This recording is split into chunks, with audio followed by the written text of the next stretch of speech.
ಕನ್ನಡ ನಾಡು, ಇದು ಕನ್ನಡಿಗರ ನಾಡಿಮಿಡಿತ.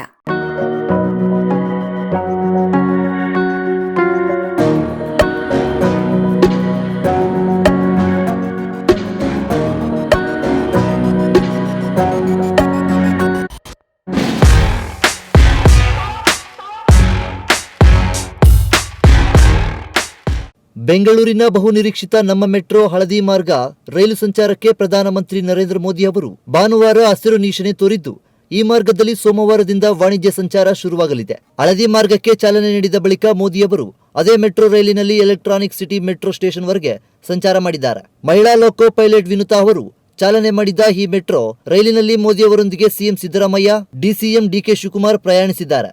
R V road to Bommasandra metro yellow line ಮಾರ್ಗದಲ್ಲಿ ಕೆಲಸ ಮಾಡಿದ ಕಾರ್ಮಿಕರು ಮತ್ತು ಜನಸಾಮಾನ್ಯರು ಕೂಡ ಮೋದಿಯವರೊಂದಿಗೆ ಸಂಚಾರ ನಡೆಸಿದರು. ರಾಗಿಗುಡ್ಡದಿಂದ ಆರಂಭವಾಗುವ ಈ ಮೆಟ್ರೋ ರೈಲು Jayadev metro station, silk board, Singasandra, electronic city, Konappana Agrahara metro station ವರೆಗೆ ನಿತ್ಯ ಸಂಚರಿಸಲಿದೆ. 2026 ಮಾರ್ಚ್ ವೇಳೆಗೆ 12 ರೈಲು ಸೇರ್ಪಡೆ ಆಗಲಿದ್ದು, ಒಟ್ಟು 15 ರೈಲುಗಳು ಈ ಮಾರ್ಗದಲ್ಲಿ ಕಾರ್ಯಾಚರಣೆ ಮಾಡಲಿವೆ. ಮುಂದಿನ ದಿನಗಳಲ್ಲಿ ಟ್ರಿಪ್ಗಳ ಸಂಖ್ಯೆ ಕೂಡ ಹೆಚ್ಚಾಗಲಿದ್ದು, ನಿತ್ಯ 3.5 ಲಕ್ಷ ಮಂದಿ ಪ್ರಯಾಣಿಸಬಹುದು ಎಂದು ಬಿಎಂಆರ್ಸಿಎಲ್ ಅಂದಾಜಿಸಿದೆ. ರಾಗಿಗುಡ್ಡದಿಂದ ಸೆಂಟ್ರಲ್ ಸಿಲ್ಕ್ ಬೋರ್ಡ್ ವರೆಗೆ ಡಬಲ್ ಡೆಕ್ಕರ್ ನಿರ್ಮಿಸಲಾಗಿದೆ.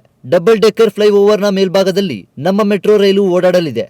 ಕೆಳಭಾಗ ವಾಹನಗಳ ಓಡಾಟಕ್ಕೆ ಮೀಸಲಾಗಿದೆ. ಜೊತೆಗೆ ಈ ಮಾರ್ಗದ ಜಯದೇವ್ ಇಂಟರ್ಚೇಂಜ್ ಮೆಟ್ರೋ ನಿಲ್ದಾಣ ಅತಿ ಎತ್ತರದ ಮೆಟ್ರೋ ನಿಲ್ದಾಣ ಎನಿಸಿದ್ದು, 5 ಹಂತದ ಸಾರಿಗೆ ವ್ಯವಸ್ಥೆ ನಿರ್ಮಾಣವಾಗಿದೆ. 2026 ಡಿಸೆಂಬರ್ಗೆ ಈ ಮಾರ್ಗ ಉದ್ಘಾಟನೆ ಆಗಲಿದ್ದು, ಬಳಿಕವಷ್ಟೇ ಇದರ ಪೂರ್ಣ ಬಳಕೆ ಆಗಲಿದೆ. ಹಳದಿ ಮಾರ್ಗ ಸದ್ಯ ಕೇವಲ 3 ರೈಲುಗಳಿಂದ ಕಾರ್ಯಾಚರಣೆ ಆಗಲಿದೆ. ಚಾಲಕರಹಿತ ರೈಲಿಗಾಗಿ ಸಿಬಿಟಿಸಿ ತಂತ್ರಜ್ಞಾನ ಬಳಸಲಾಗಿದೆ. 2026 ವೇಳೆಗೆ ಈ ಮಾರ್ಗಕ್ಕೆ 14 ರೈಲು ಸೇರ್ಪಡೆ ಆಗಲಿದ್ದು, ಆಗ 90 ಸೆಕೆಂಡ್ಗೆ ಒಮ್ಮೆ ರೈಲುಗಳು ಸಂಚರಿಸಲಿವೆ ಎಂದು ಬಿಎಂಆರ್ಸಿಎಲ್ ತಿಳಿಸಿದೆ.